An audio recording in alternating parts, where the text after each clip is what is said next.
Noches, queridos hermanos y amigos.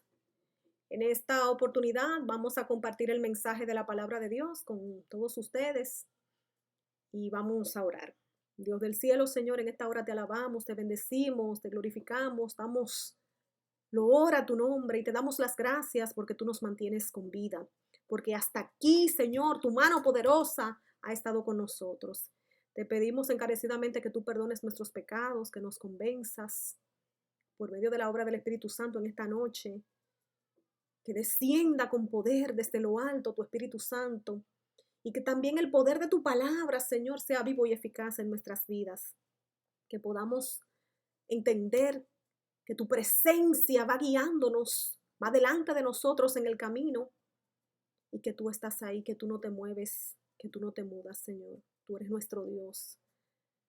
Por eso te pedimos que nos hables, Señor, que nos consueles, que nos llenes de gozo y sobre todo que nos des mucha paz. En el nombre de Jesús. Amén. Muy bien, mis hermanos, la palabra de Dios dice que Jesús le hizo una propuesta a sus discípulos. Ya era de noche, ese día, al anochecer, pues Jesús habla con sus discípulos. ¿Qué había ocurrido ese día? Bueno, pues Jesús estaba enseñando, sentado en una barca en el mar. Jesús estaba rodeado de muchísima gente. De hecho, tenía días enteros sin detenerse ni a descansar, ni a dormir, ni a comer. Y como ser humano que fue, 100% divino más 100% humano, sintió las necesidades físicas que nosotros sentimos. Eso es importante y reconfortante para nosotros, el hecho de saber que Jesús nos puede entender, porque sabe lo que es el sueño, el cansancio, el miedo, el hambre, las mismas tentaciones, aunque nunca hubo engaño ni pecó, gloria a Dios por eso, pero Jesús como humano necesitaba un refugio, un remanso de paz y necesitaba descansar tanto de las críticas maliciosas de la gente, del espionaje, de la persecución, de las necesidades de la gente. Y entonces la propuesta que le hizo a los discípulos fue pasemos al otro lado, pasemos a la otra ribera.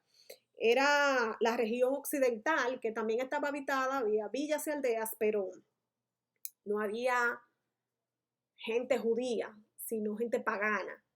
Y Jesús necesitaba descansar un poquito, así que decidió que cruzasen a la otra orilla. Los discípulos obedecieron la orden de Jesús. Dice la palabra de Dios que le tomaron como estaba, porque Jesús estaba enseñando sentado en el barco, y entonces le siguieron, siguiendo sus instrucciones. La noche, hermanos, estaba serena, la noche estaba bonita. Las estrellas brillaban en el firmamento. Así que todo pintaba una escena de paz. Pero la palabra de Dios dice, específicamente Mateo es quien resalta, que de repente se levantó una tormenta. Esto era muy normal en el mar de Galilea. Continuamente sucedía esto por un viento recio que bajaba desde las montañas. En esta noche era tan fuerte la tormenta que la barca desaparecía entre las olas. Esto que presentamos aquí, hermanos, es una foto de una experiencia de marineros, una experiencia tan real como lo fue este acontecimiento bíblico. Así que, hermanos, es escalofriante el solo hecho de imaginarnos nosotros allí ocupando aquella barca de noche, con las olas increpadas, sin luz, en medio de una tormenta, de un viento borrascoso. Así que, mis hermanos, la Biblia dice que la barca entonces comenzó a inundarse y los discípulos corrían un grave peligro. Estaban desesperados, estaban luchando por salvar sus vidas, debatiéndose de hecho entre la vida y la muerte. Y mientras tanto, la Biblia dice que Jesús estaba dormido. ¿Qué les parece, hermanos? ¿Qué escena tan impactante? El sueño de Jesús era tan profundo que de ninguna manera el ruido del viento, el crepitar de las olas pudo despertar a Jesús. Ahora, lo que sí despertó a Jesús fue la desesperación de los discípulos, que le gritaron: Maestro, ¿no te importa que nos hundamos? Así que le hicieron ese reclamo a Jesús. ¿Es que a ti no te importa lo que está pasando? Porque literalmente, hermanos, ellos comenzaban ya a hundirse. Pero dice la palabra de Dios que Jesús se levantó, reprendió al viento y ordenó al mar: silencio, cálmate. El viento se calmó y todo quedó completamente tranquilo, dice la palabra de Dios. Así que, mis hermanos, aquella noche había completa paz en el corazón de Jesús. ¿Saben ustedes por qué? Porque Jesús descansaba en la confianza que tenía en su Padre Celestial. Jesús descansaba en la fe. ¿Fe en quién? La fe en el cuidado protector, la fe en el amor de su Padre Celestial, mis hermanos. No hubo vestigios ni en sus palabras ni en sus gestos de intranquilidad. Los discípulos estaban fuera de control y no es para menos, mis hermanos, porque era una crisis muy terrible la que ellos estaban atravesando esa noche precisamente. Así que Jesús aquietó a la naturaleza escuchó la voz de Jesús, la naturaleza obedeció. Un mensaje para nosotros, porque siempre he dicho, el mar y el viento no tienen ojos, no tienen boca, no tienen oídos. Sin embargo, aunque no razonan, ellos se sometieron a la voz de Dios y obedecieron su palabra. Gloria a Dios por el viento y el mar que nos traen esa gran lección a nuestras vidas. Y a pesar de que había paz en el corazón de Jesús, su corazón se llenó de tristeza. Y ahora el reclamo se convierte en reproche. Y no es exactamente de los discípulos, sino de Jesús, quien dirigiéndose a sus discípulos pregunta: ¿por qué tienen tanto miedo? Todavía no tienen fe. Me llama mucho la atención esa palabra, hermanos, todavía. Ya tengo un tiempo con ustedes y todavía ustedes dudan, todavía no me conocen. Mientras Jesús estaba en esta condición, interpelando a sus discípulos, ellos no osaron mediar palabra alguna, ni siquiera Pedro, que era tan intrépido, tan vivaz, tan autosuficiente, todos callaron. Ahora sí ellos abrieron la boca. ¿Pero para qué? Para decir con sus palabras: pero ¿y quién es este? Que hasta el viento y el mar le obedecen. Ellos estaban espantados, ellos se decían unos a otros: pero ¿y quién es este? Hermanos, como que yo relaciono esas palabras, ¿quién es este?, con la pregunta de Jesús. ¿Todavía no tienen fe? Pareciera como si Jesús quisiera estar diciendo: es que todavía ustedes no me conocen. Pues parece que ellos no conocían del todo a Jesús, parece que ellos no sabían que ese Jehová al que se refiere el Salmo 89, en los versos 8 y 9, es el mismo Jesús. ¿Por qué el viento y el mar obedecieron a Jesús? Bueno, porque poderoso eres, Jehová.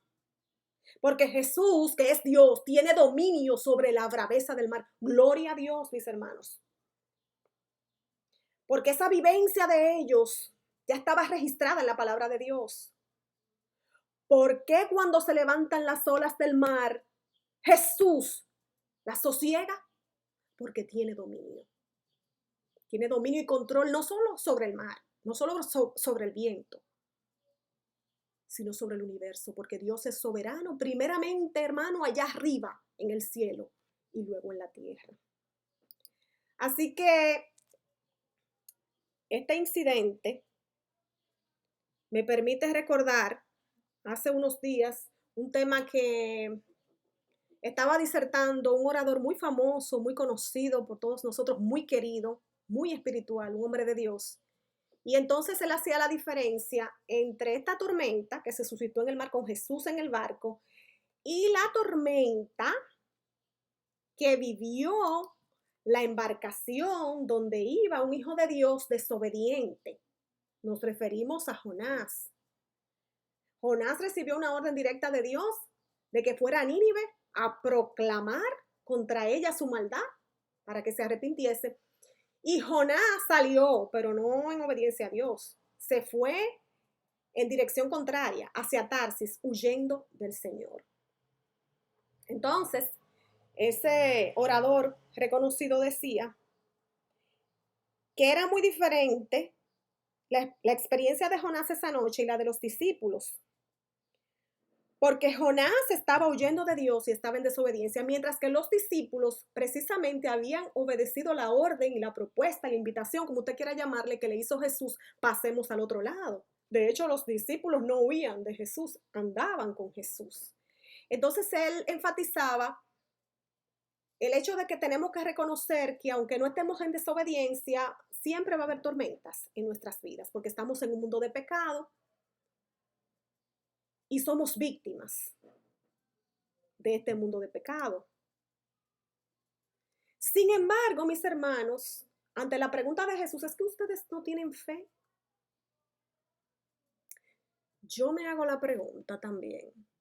Es verdad que estaban en obediencia, sí, pero Jesús los reprocha.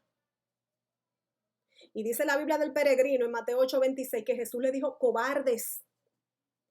Jesús los llamó faltos de fe, incrédulos. ¿Por qué son tan cobardes? Yo quisiera que nosotros quedásemos contemplando esta ilustración y que podamos hacer el contraste entre la actitud de Jesús en sus gestos y la actitud de sus discípulos. Yo veo calma en Jesús, yo veo paz, y en los discípulos desesperación, miedo, terror, nerviosismo.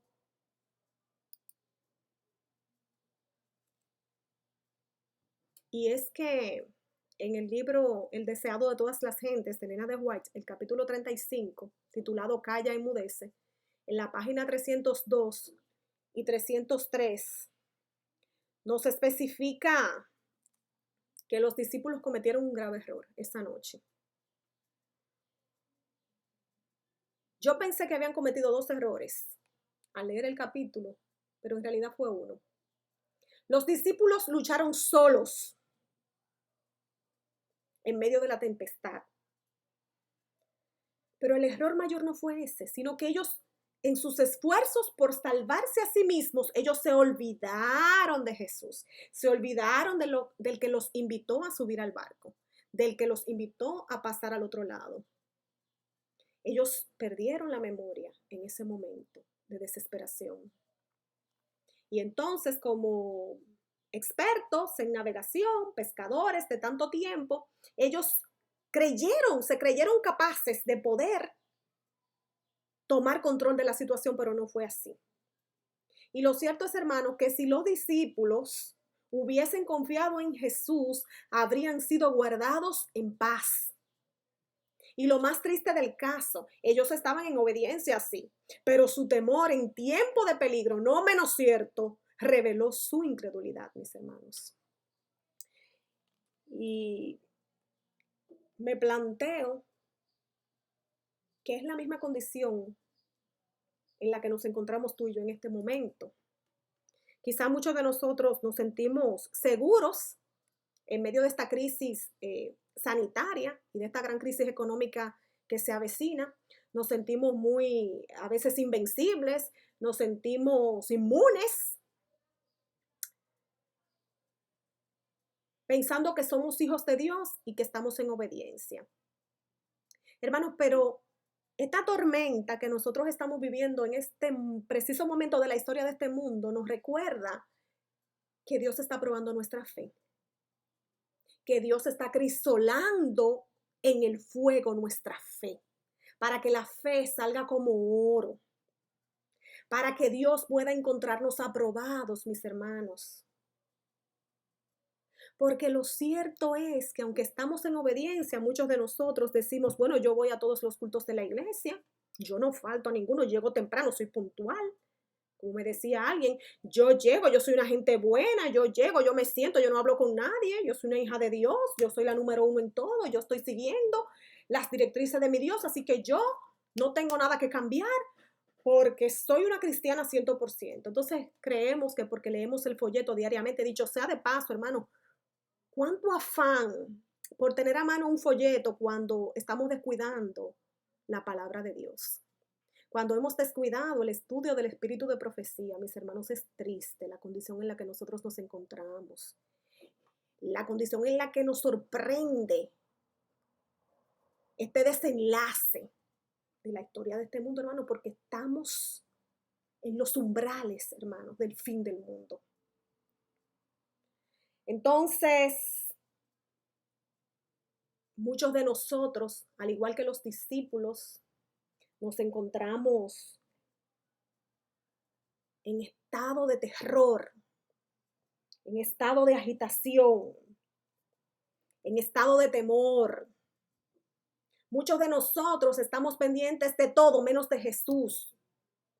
Muchos de nosotros queremos seguir llevando la misma vida que hasta hace poco estábamos llevando, hermanos, cuando es hora de despertar. La iglesia tiene que despertar, la iglesia tiene que levantarse de su sueño, mis hermanos. Tenemos que entender que Dios está permitiendo esta crisis mundial, esta tragedia, esta desgracia que le ha acontecido al mundo, mis hermanos, para movernos a reflexión, para que hagamos un análisis, un autoexamen de nuestras vidas, mis hermanos, porque no estamos en la fe. Así que la tormenta, mis hermanos, no importa que seamos paganos, que seamos cristianos, que seamos adventistas, de todas maneras, la tormenta se va a desatar, hermanos, y no estamos listos para enfrentarla. Pero la palabra de Dios dice que Jesús calmó al viento, reprendió al mar, ellos obedecieron y hubo una grande bonanza, mucha tranquilidad y mucha paz. Es importante también saber, hermanos, que en esta vida todo pasa y que esta situación difícil que estamos viviendo también pasará para la gloria de Dios. Tenemos que tener esa confianza, esa fe firme en que va a pasar. Sin embargo, no podemos quedarnos muy acomodados en la paz. No podemos dormirnos en nuestros laureles, porque si bien es cierto que después de la tormenta viene la calma, no menos cierto es que después de la calma viene otra tormenta, porque si usted sigue leyendo en Marcos 5:1, cuando se acaba este incidente, que termina con el verso 41, comienza Marcos 5:1 y 2, donde la Biblia dice que cruzaron el lago hasta llegar a la región de los Gerasenos, dice aquí. Tan pronto como desembarcó Jesús, un hombre poseído por un espíritu maligno le salió al encuentro de entre los sepulcros. Así que, mis hermanos, tenemos que estar atentos, tenemos que estar vigilantes. Porque aunque muchos ya se están preparando para celebrar la victoria y el triunfo después de que pasemos esta cuarentena, mis hermanos, el Señor nos advierte que aquí las luchas seguirán, que las cosas continuarán de mal en peor y que es cierto que no debemos alarmar, pero hermanos, informar e informarse y documentarse no es alarmar, no es alarmarse. Tenemos que entender, mis hermanos, en la época de la historia de este mundo que nosotros como cristianos estamos viviendo y que estamos llamados, hermanos queridos, a estar atentos. Así que aquí vemos el ojo de un huracán, muchas veces se va un huracán y vienen 3 más en fila. Así que no podemos estar desprevenidos. ¿Qué hacer entonces? Bueno, lo primero que yo propongo a raíz de toda la experiencia que hemos vivido en estos momentos es que dejemos de leer la Biblia por pedazos, según nuestra conveniencia. Lo segundo que yo propongo es que analicemos un poquito la actitud de la gente con el famoso Salmo 91. En internet he encontrado estas ofertas para la gente en afiches, en devociones, en videos. Entonces resulta que el Salmo 91 es una oración de protección en tiempos difíciles. Nosotros entendemos que el Salmo 91 con la Biblia abierta en este Salmo o en el 23 es una especie de talismán de la buena suerte. Hermanos, esto no es así. He escuchado a muchos adventistas citar de memoria, recitar el Salmo 91, el verso 10. No te sobrevendrá mal, ni plaga tocará tu morada, pues a sus ángeles mandará cerca de ti que te guarden en todos tus caminos. Hermanos, y he visto todo tipo de actitud basándonos y fundamentándonos en este texto bíblico. Hay mucha gente que está nerviosa y que está comiendo mucho. Hay mucha gente que está bromeando. Otra gente está evadiendo. Hay gente que está negando la situación. Yo estoy muy bien, yo estoy excelente, todo está bien, no está pasando nada, es una simple gripe. Hermano, pero hay mucha gente muriendo. Hay mucha gente desesperada, hermanos. El mundo está en crisis. No podemos ignorar, no podemos huir, no podemos desenfocarnos. Tenemos que enfrentar la situación, pero con base en lo que la palabra nos enseña, mis hermanos. Así que la palabra de Dios dice, y esto es muy importante que lo analicemos, que también lo acompañaban otras barcas. En el barco de Jesús estaban los discípulos, pero habían otras barcas a su lado. La pluma inspirada dice que, y lo dice la Biblia, cuando dijeron quién es este, espantados de miedo, de asombro, de admiración, también la gente que iba en las otras barcas presenciaron el milagro. También ellos pronunciaron con asombro, ¿quién es este que aún el viento y el mar le obedecen? Entonces me llama la atención que Jesús no hizo el milagro para la pequeña porción o espacio en que estaba ubicada la barca de Jesús y los discípulos. No, mis hermanos. El milagro Jesús lo hizo para el mar completo.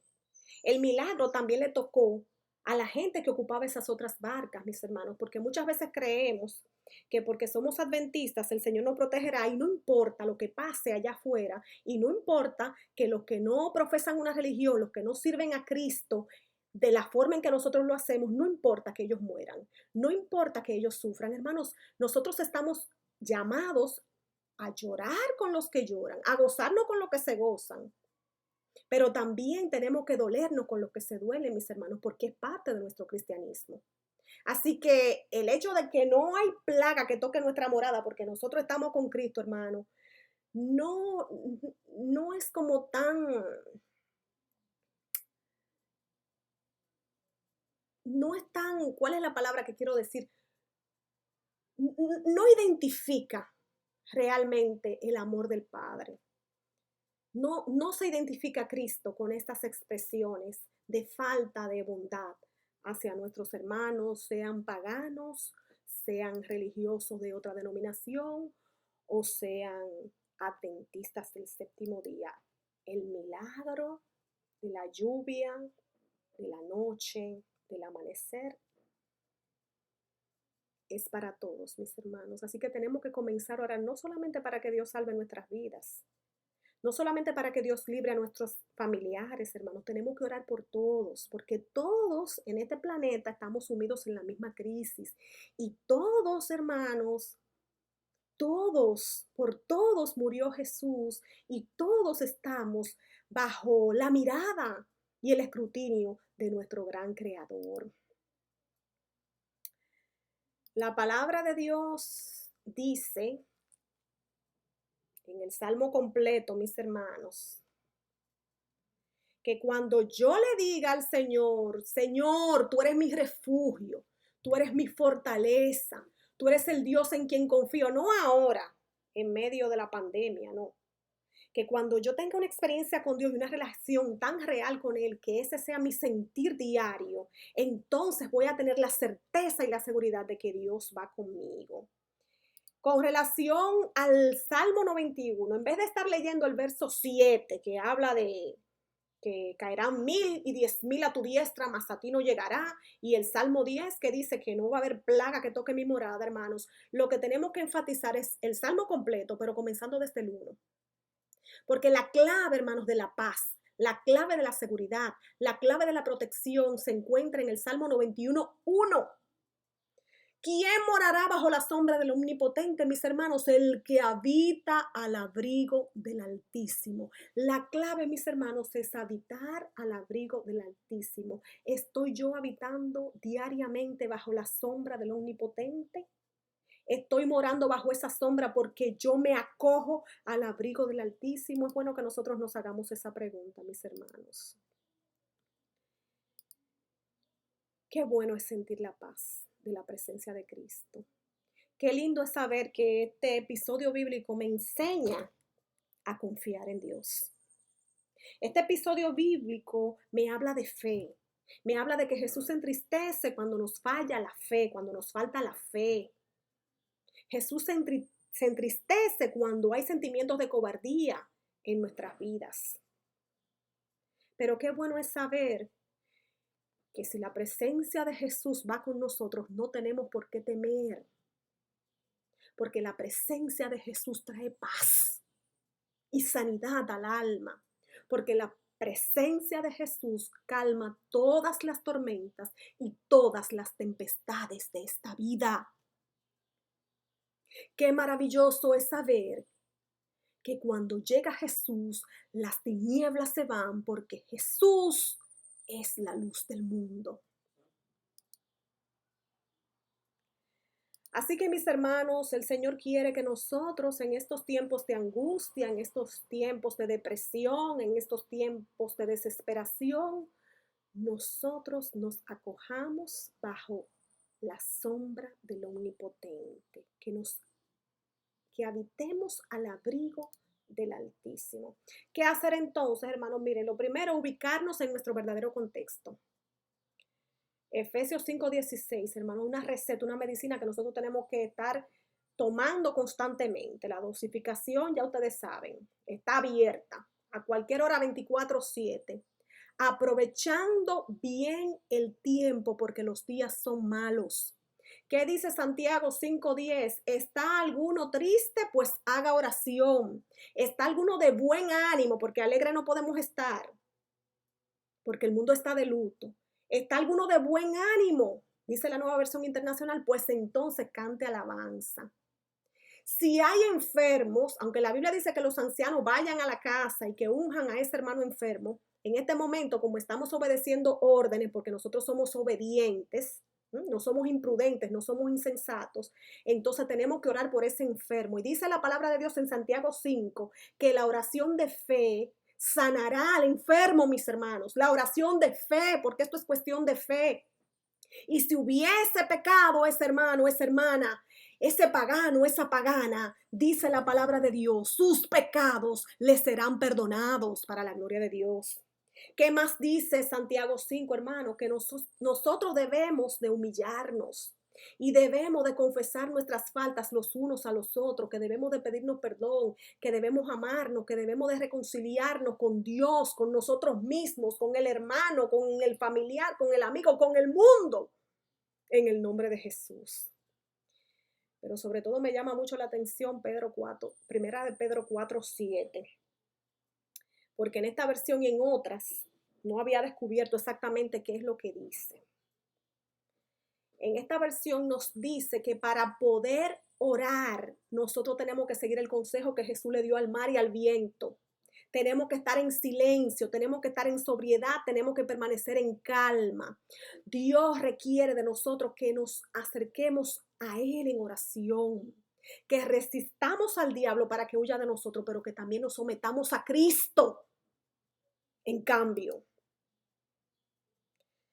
me gusta mucho ese texto, que es muy oportuno en esta época, Isaías 57, verso 20 al 21, en la Nueva Versión Internacional, donde dice que los malvados son como el mar agitado que no puede calmarse, cuyas olas arrojan fango y lodo. No hay paz para los malvados, dice mi Dios. Miren, los malvados están agitados, en descontrol. Los malvados están aburridos en su casa, están sufriendo porque no pueden salir a gozar, porque no pueden salir a seguir pisoteando la ley y el nombre de Dios. Nosotros no somos como los malvados, hermanos. Nosotros estamos en calma. Nosotros escuchamos la invitación que Jesús le hizo al viento y al mar. Silencio, cálmate. Es el mensaje de Cristo para nosotros en esta hora. Que la presencia del Espíritu Santo pueda ser una realidad en nuestras vidas y que podamos estar meditando y guardando en nuestro corazón todos los acontecimientos que rápidos y sucesivos están ocurriendo. Así que, mis hermanos, vamos a pedirle al Señor que nos ayude a obedecer como obedeció el viento y el mar, que nos ayude a no ser necios, que nos ayude a no llevar la contraria, que nos ayude a analizar los tiempos en que estamos viviendo, a indagar, a estudiar la palabra, hermano, que abramos la Biblia, que no nos preocupemos tanto de que no podamos vernos, nos tenemos cariño, nos hacemos falta los unos a los otros, eso es cierto, pero lo más importante y la prioridad de nuestra vida es Dios, es estar a tono con Dios, porque no sabemos el día en que Dios nos llame a juicio, no sabemos el día que nos toque descansar, mis hermanos. Entonces es hora, más que de hablar, más que de alborotarnos, más que de agitarnos, más que de estar picados como está el mar en estos tiempos. Es hora, hermanos, de procurar la paz y la santidad, sin la cual nadie verá al Señor. Es hora de clamar al Señor. Y en vez de estar pidiendo a Dios que nos salve, que nos proteja, que nos libre a mi casa, a mi familia de la muerte y de la enfermedad, tenemos que pedirle al Señor que nos libre de nosotros mismos. Tenemos que pedirle al Señor, hermano, que nos salve de nuestra condición pecaminosa, que nos perdone nuestros pecados, mis hermanos, que nos dé arrepentimiento puro y genuino. Un arrepentimiento tan real en nuestras vidas que produzca un cambio, hermanos. Una transformación que impacte a todo aquel que entre en contacto con nosotros. En el nombre de Jesús, nosotros invocamos la presencia de Cristo en nuestras vidas, porque solo la presencia de Cristo real y viva, porque solo acogiéndonos bajo su abrigo podremos tener paz. Que la paz que sobrepasa todo entendimiento sea con cada uno de ustedes. Que Dios les bendiga grandemente. Vamos a orar. Padre amante, Padre eterno, Dios fuerte, admirable, consejero, príncipe de paz, en esta hora te pedimos que tu paz sea con nosotros, Señor. Pero no solamente la paz del bienestar, de la alegría, de la tranquilidad, no. Te pedimos que nos des la paz del perdón, que podamos sentir en esta hora el gozo de la salvación, Señor. Que nuestra fe que está siendo probada, Señor, salga fortalecida, enriquecida, que tú nos afirmes, Señor, que tú nos establezcas en tu reino. Que a partir de esta experiencia nuestras vidas nunca más vuelvan a ser las mismas, Señor. Que sobre todo tú nos llenes del amor de Cristo, Señor. Te estamos pidiendo por toda la gente que está sufriendo en estos momentos, por todas las casas enlutadas, Señor, donde hay desesperación, hay llanto. Te estamos pidiendo por todos los hogares donde hay carestía económica, Señor, la gente que no tiene el pan. Te damos la gracia porque tenemos el pan de cada día, pero te pedimos que tú lo suplas, si es posible, a través de nuestras manos, Señor. Aquellos que están en indigencia en este momento, que están desesperados, Señor, por esta situación. Te estamos pidiendo que tú traigas paz y perdón, Señor, a nuestros gobernantes, que tú los capacites, que le dé discernimiento, sabiduría, que le dé dominio propio, Padre, que ellos puedan entender que tú estás allí en los cielos, Señor, y que tú eres el gran juez, el Señor de toda la tierra, Padre, que tú lo estás mirando, Padre.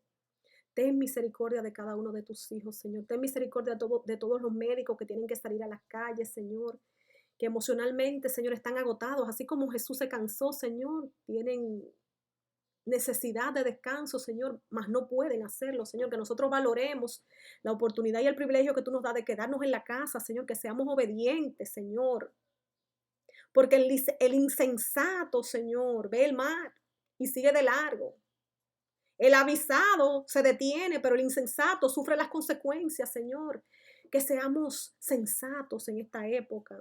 Que tú nos llenes de tu amor, de tu presencia, Señor. Que el Espíritu Santo nos cubra, Señor, con su manto protector. Que no solamente pensemos en que tú nos des la salud para que nos libres del mal y de la muerte, sino que tú nos mantengas con vida, Señor, para poder proclamar este mensaje de salvación al mundo que perece, Señor. Cuánta gente que muere sin ti. Te pedimos que tú le asistas en el nombre de Jesús, a través de los ángeles, Padre.